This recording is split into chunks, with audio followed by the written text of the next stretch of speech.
Assalamualaikum warahmatullahi wabarakatuh. Bertemu kembali di video pembelajaran Kang Nuri. Pada kesempatan kali ini kita sampai pada tema 1 subtema 1 muatan pelajaran bahasa Indonesia. Menjelaskan pengertian teks laporan hasil pengamatan. Teks laporan adalah teks yang berisi informasi berdasarkan pengamatan yang sudah dilakukan. Teks laporan untuk memberikan informasi kepada orang banyak.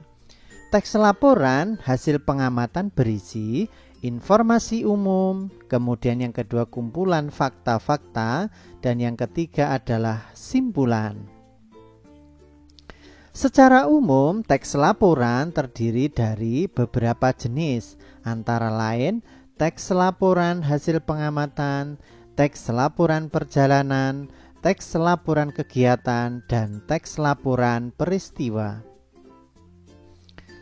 Ayo bacalah teks laporan hasil pengamatan berikut dengan cermat. Selain nasi dan jagung sebagai makanan pokok masyarakat Indonesia, terdapat pula singkong. Singkong termasuk tanaman umbi-umbian. Pada tanaman singkong, bagian yang dijadikan makanan pokok adalah umbi akar. Nah, dari bacaan tersebut, muncullah ide pokok paragraf tersebut, yaitu singkong sebagai salah satu makanan pokok masyarakat Indonesia. Nah, dari teks laporan di atas kita dapat menginformasikan atau mendapatkan informasi-informasi. Yang pertama, singkong termasuk makanan pokok masyarakat Indonesia.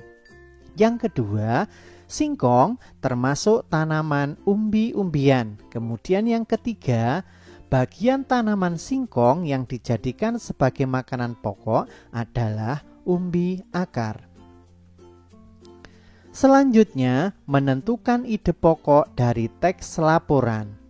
Ide pokok berisi tentang ide yang mendasari dari teks laporan. Ide pokok dapat ditemukan pada kalimat utama. Nah, kalimat utama terdapat di awal atau yang dikenal dengan deduktif, dan di akhir paragraf atau yang dikenal dengan paragraf induktif. Setelah menemukan ide pokok pada setiap paragraf, kamu dapat menulis ulang ide pokok tersebut dalam bentuk diagram. Ayo ingat kembali teks laporan sebelumnya. Selain nasi dan jagung sebagai makanan pokok masyarakat Indonesia, terdapat pula singkong. Nah, pada paragraf tersebut, kalimat utamanya adalah selain nasi dan jagung sebagai makanan pokok masyarakat Indonesia, terdapat pula singkong.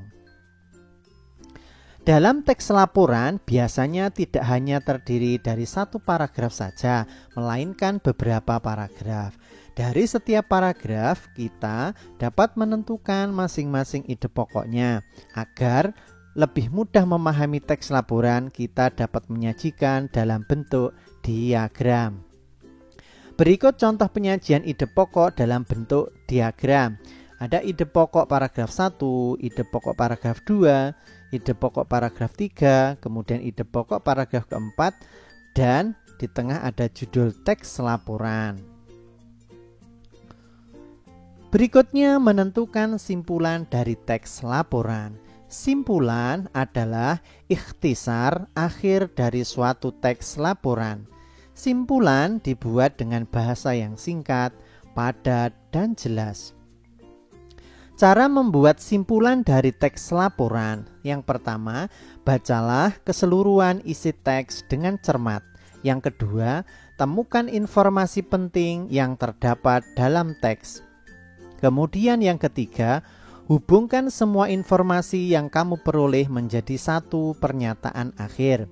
Kemudian yang keempat, pernyataan akhir tersebut dinamakan simpulan. Ayo kembali ingat teks sebelumnya, tentukan simpulannya. Informasi-informasi dari teks tersebut yang kita bahas di awal tadi, singkong termasuk makanan pokok masyarakat Indonesia. Yang kedua, singkong termasuk tanaman umbi-umbian. Kemudian bagian tanaman singkong yang dijadikan sebagai makanan pokok adalah umbi akar. Nah, dari ketiga informasi itu kita dapat menyimpulkan teks tersebut, yaitu singkong merupakan umbi-umbian yang dimanfaatkan sebagai makanan pokok masyarakat Indonesia. Itulah kesimpulan dari teks yang sudah kita ambil informasinya, kemudian kita simpulkan menjadi sebuah kalimat. Kira-kira apa kesimpulan dari paragraf berikut? Jagung manis adalah varietas klasik jagung yang biasanya dimakan sebagai rebusan atau sudah berupa jagung kaleng. Jagung manis dikenal memiliki biji yang berwarna kuning, keemasan, dan terang serta manis rasanya. Jagung manis adalah jenis jagung yang paling populer ditanam di kebun. Selanjutnya, silahkan tulis kesimpulan dari paragraf tersebut dalam selembar kertas. Menurut kamu, kira-kira kesimpulannya seperti apa? Demikian video pembelajaran kali ini, semoga bermanfaat.